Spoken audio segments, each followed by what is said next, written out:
வெந்தய புளிக்குழம்பு எப்படி செய்யலாம் அப்படிங்கிறத பார்க்க போகிறோம். பூண்டு ஒரு கைப்பிடி, நைட்டே ஊற வச்ச வெந்தயம், வரமல்லி 3 டீஸ்பூன், கடலைப்பருப்பு 2 டீஸ்பூன், துவரம்பருப்பு 3 டீஸ்பூன், ஜீரகம் அரை டீஸ்பூன், சோம்பு அரை டீஸ்பூன், புளி 100, காரத்திற்கு ஏற்ப மிளகாய் 5 பச்சை மிளகாய், தக்காளி பழம் 300 கிராம், சின்ன வெங்காயம் 300 கிராம், தேவையான அளவு கருவேப்பிலை, 2 டீஸ்பூன் மிளகாய் தூள், மஞ்சள் தூள் தேவையான அளவு உப்பு.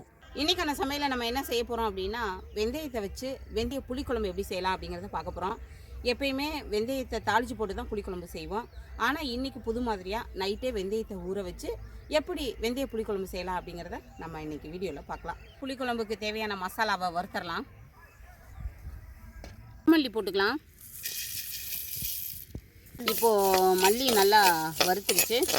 இப்போது இந்த மல்லியை ஒரு பாத்திரத்தில் எடுத்துக்கலாம்.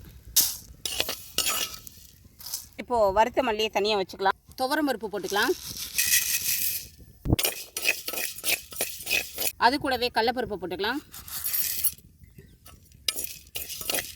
இது கூட சோம்பு போட்டுக்கலாம். அப்படியே ஜீரகமும் போட்டுக்கலாம். நல்லா வறுத்துக்கிடலாம். எதுக்காக நம்ம கடலைப்பருப்பு துவரம்பருப்பு போடுறோம் அப்படின்னா, துவரம்பருப்பு குழம்புக்கு திக்னஸ் கொடுக்கறதுக்காக தான் நம்ம துவரம்பருப்பு போடுறோம். கடலைப்பருப்பு டேஸ்ட்டு கொடுக்கும் குழம்புக்கு. அதுக்காக தான் இதை பயன்படுத்துகிறோம். எப்பயுமே நீங்கள் துவரம்பருப்பு எடுத்தீங்கன்னா, துவரம்பருப்பும் கடலைப்பருப்பும் எடுத்திங்கன்னா, துவரம்பருப்பு 2 பங்குனா கடலைப்பருப்பு 1 பங்கு, இப்படி தான் நம்ம எடுத்துக்கணும் மெஷர்மெண்ட்டில். ஸோ இது கூட வரமிளகாவை போட்டுக்கலாம். வரமிளகாய் நீங்கள் காரத்துக்கு ஏற்ப போட்டுக்கோங்க. ஏன்னா நம்ம கொஞ்சம் தனி மிளகாத்தூளும் சேர்ப்போம். சமையலில் ரொம்ப பெரிய விஷயம்லாம் இல்லைங்க. 2 விஷயத்தை பார்த்துக்கிறணும். ஒன்று காரம், இன்னொன்று உப்பு. இது 2 மட்டும் சரியாக நம்ம கரெக்டாக பயன்படுத்திட்டோம்னா மற்ற குழம்பு நம்ம வதக்கிறதுலேயும் அரைக்கிறதுலேயும் தாங்க டேஸ்ட்டு கொடுக்கும். நல்லா வறுத்துட்டோம். இப்போது கொஞ்சம் கருவேப்பிலையை அது கூட போட்டுக்கலாம். போட்டு நல்லா வறுத்துக்கலாம். நமக்கு குழம்புக்கு டேஸ்ட்டு கொடுக்குறதே அப்போதைக்கு ஃப்ரெஷ்ஷாக அரைக்கிற இந்த மசாலா தாங்க காரணம். இப்போது நல்லா வறுபட்டுருச்சு. இப்போது இதை ஒரு பாத்திரத்தில் மாற்றிக்கலாம். இப்போது இது ஆறட்டும். அதுக்குள்ளே வெங்காயம், தக்காளி இதெல்லாம் நம்ம வதக்கிக்கலாம். எண்ணெய் ஊற்றிக்கலாம்.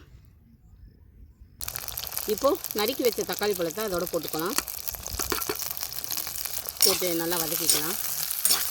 தக்காளி வெங்காயம் நல்லா வதங்கிருச்சு. நம்ம குழம்புக்கு தேவையான மசாலாவை வறுத்து வச்சுருந்தோம்ல, அந்த மசாலாவை இப்போ நல்லா அரைச்சிட்டோம். இந்த மசாலாவை இப்போது இந்த தக்காளி வெங்காயத்தோடு மிக்ஸ் பண்ணி நல்லா வதக்கணும். போட்டுக்கலாம்.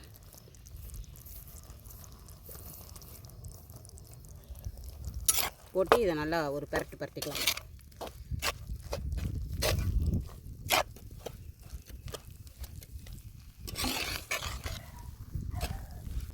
இதை ஏன் நம்ம இதோட பெரட்டுறோம் அப்படின்னா, நம்ம அப்படியே அந்த மசாலாவை அப்படியே நம்ம சேர்த்தோம்னா கொஞ்சம் குழம்பு நரன்னு ஒரு மாதிரியாக இருக்கும். இப்போ இந்த வெங்காய தக்காளியோடு நம்ம நல்லா சேர்த்துட்டு மறுபடியும் இன்னொரு தடவை நம்ம அரைச்சோம்னா நல்லா வலுவலுன்னு குழம்புல அந்த திப்பியாக இருக்கிறது இருக்காது. குழம்பு நல்லா டேஸ்ட்டு கொடுக்கும். இப்போது இதை எடுத்துக்கலாம். இதை எடுத்து நல்லா அரைச்சி வச்சுக்கலாம். இப்போது குழம்பு தாளிக்க எண்ணெய் ஊற்றிக்கலாம். இந்த குழம்புக்கு நல்லெண்ணெய் தான் யூஸ் பண்ணோம். தாளிக்கிறதுக்கு வெந்தயத்தை போட்டுக்கலாம்.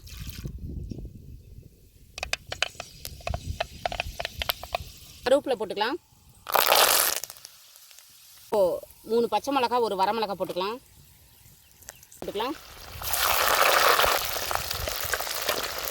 இப்போது சின்ன வெங்காயம் போட்டுக்கலாம். வெங்காயம் நல்லா வதங்கிடுச்சு. வெந்தயத்தை இது கூட போட்டுக்கலாம். இப்போ இது கூட இதை நல்லா போட்டு வதக்கலாம். நல்லா வதங்கிடுச்சு. இப்போது மிளகாய்த்தூள் 1 டீஸ்பூன், காரத்துக்கு ஏற்ற மாதிரி போட்டுக்கோங்க. இது எதுக்குன்னா கொஞ்சம் கலர் கொடுக்கறதுக்காக தான் இதை நம்ம யூஸ் பண்ணுறோம். நம்ம ஆல்ரெடி மிளகாய் அதில் போட்டு அரைச்சி வச்சுருக்கோம். அதனால் லைட்டாக மிளகாய் போட்டுக்கலாம். குழம்புக்கு தேவையான உப்பு போட்டுக்கலாம். இது கூட புளி தண்ணியை மிக்ஸ் பண்ணிக்கலாம்.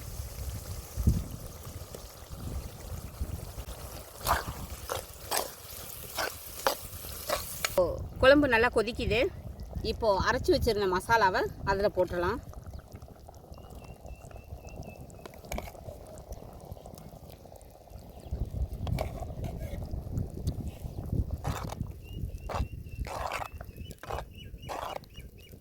சேர்த்துக்கலாம். எப்பயுமே வெந்தய குழம்பு கொஞ்சம் நல்லா திக்காக இருக்கணும். இப்போ நல்லா கொதிக்கட்டும். குழம்பு நல்லா கொதிக்குது, நல்லா கிண்டி விட்டுக்குவோம். இது கூட கொஞ்சம் எண்ணெய் ஊற்றிக்கலாம். வெந்தய புளிக்குழம்பு ரெடி, கிண்டி விட்டுக்கலாம்.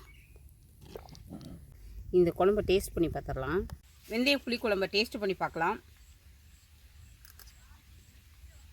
வெந்தய புளிக்குழம்பு நம்ம சூப்பராக இருக்குது. இதில் வந்து அந்த மல்லி ஸ்மெல்லு எல்லாம் நல்லா செமையாக இருக்குது. இந்த குழம்பு நீங்களும் செஞ்சு பாருங்கள். இந்த குழம்போட ஸ்பெஷல் என்ன அப்படின்னா, இந்த வெயில் காலத்துக்கு நல்ல சூட்டை தணிக்கும். அதுவும் இல்லாமல் இந்த குழம்பை வாரத்துக்கு 2 தடவை நீங்கள் செஞ்சு சாப்பிட்டிங்கன்னா முடி நல்லா வளரும். ஸோ இந்த குழம்பை நீங்களும் ட்ரை பண்ணி பாருங்கள். நாளைக்கு இன்னொரு வீடியோவில் நம்ம பார்க்கலாம்.